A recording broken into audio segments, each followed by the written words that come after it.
Kamusta mga kaibon? Isa sa mga pinakaunang tanong ng mga bago nag-aalaga ng kakatili ito mga kaibon.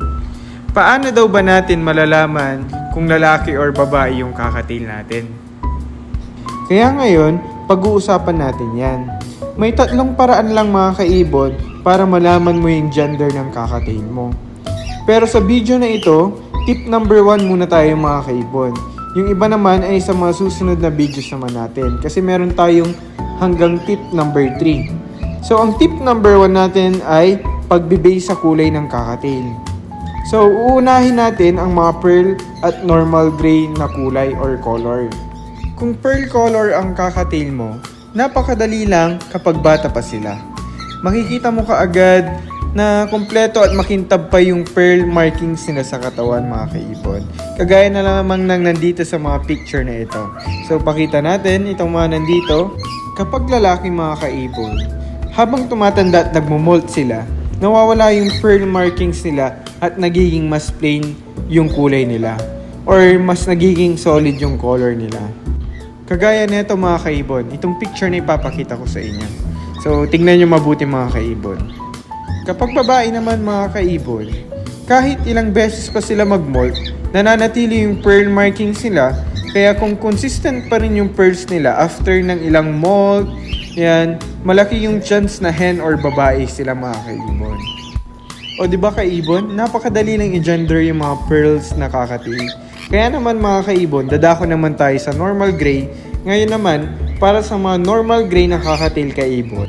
Kapag babae, nagre-retain sila ng kulay gray nila kahit matapos yung ilang beses na molt nila. Ibig sabihin, gray pa rin yung mukha nila mga kaibon. So parang ganito sa video na to mga kaibon. Pero kapag lalaki naman, habang tumatanda sila, unting-unti nawawala yung gray nila sa mukha at nagiging solid na white or white face sila mga kaibon. Or mas maputi sa itsura nila.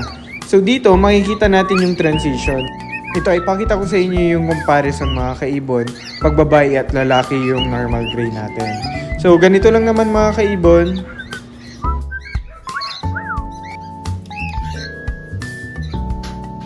At pag ganito naman yung nakita nyong kakatil mga kaibon, yung nasa left side ay cock. Sure cock na kaagad yan mga kaibon. Yung nasa right side naman ay babae.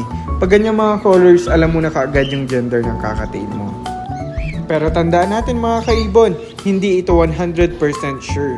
Pero sa akin mga kaibon, sa experience ko, yung mga gender ng kakatil ko ay tama naman. So may mga exception pa rin naman, pero mas reliable pa din kung ipapa-DNA test mo yung alagang mong ibon. Pero kung baguhan ka pa lang, malaking tulong itong visual clues para sa'yo. Yan muna mga kaibon, ang tip number 1 natin sa pag-gender ng kakatil gamit ang kulay. Madali lang mga kaibon, di ba?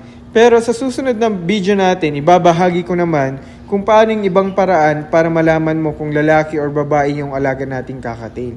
Kahit hindi ka mag-base sa color. Kaya mag-subscribe ka na or mag-follow ka sa TikTok natin para maging updated ka. Salamat mga kaibon, ingat sa pag-aalaga ng ating mga kakatil.